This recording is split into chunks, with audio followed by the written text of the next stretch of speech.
ఈరోజు మనం మాట్లాడుకోబోతున్న movie obsession. మనకు నచ్చిన వ్యక్తి మనల్ని కూడా ప్రేమించాలని కోరుకోవడం సహజం. కానీ ఒక వ్యక్తి మన జీవితంలో భాగం కాకుండా మన జీవితమే అయిపోతే, వాళ్ళు లేకుండా ఒక్కరోజు కూడా ఉండలేనంతగా, వాళ్ళ గురించి ఆలోచించేంతగా, వాళ్ళ ప్రజెన్స్కి మనం అలవాటు పడిపోతే అదే అబ్సెషన్. ఈ మూవీలో అలవాటు అనేది ప్రేమ కంటే కూడా చాలా బలమైనదని చాలా బలంగా చూపించారు. ఎందుకంటే మనం ఏదైనా ఒక వ్యక్తికి కానీ, ఒక వస్తువుకు కానీ, లేదా ఒక భావానికి కానీ అలవాటు పడితే దాన్ని వదిలేయడం అంత ఈజీ కాదు.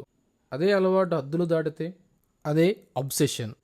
నమస్కారం అందరికీ, welcome back to Pakka scene. ఇది హైప్ కాదు, హానెస్ట్ టాక్.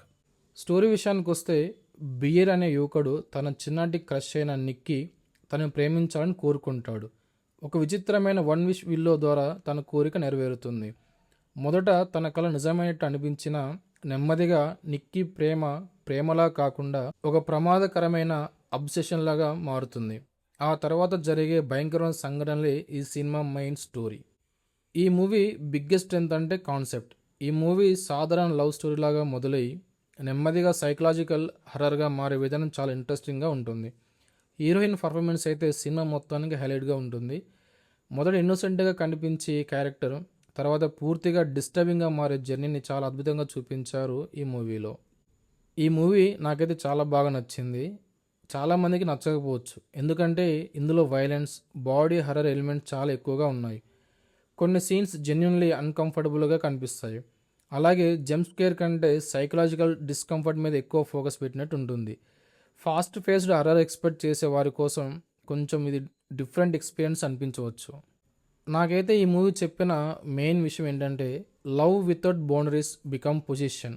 మనం ప్రేమిస్తున్నామని అనుకుంటాం, కానీ కొన్నిసార్లు అది ప్రేమ కాకుండా ఆ వ్యక్తిని పూర్తిగా మనం సొంతం చేసుకోవాలని స్వార్థంగా కనిపిస్తుంది. ఆ అబ్సెషన్ ఎంత ప్రమాదకరంగా మారుతుందో ఈ మూవీలో చూపిస్తారు మనకి. ఫైనల్గా చెప్పాలంటే, అబ్సెషన్ ఒక రెగ్యులర్ హర్రర్ మూవీ కాదు.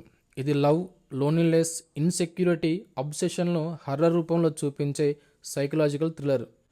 మీకు disturbing horror films, psychological thriller ఇష్టమైతే డెఫినెట్లీ ట్రై చేయవచ్చు.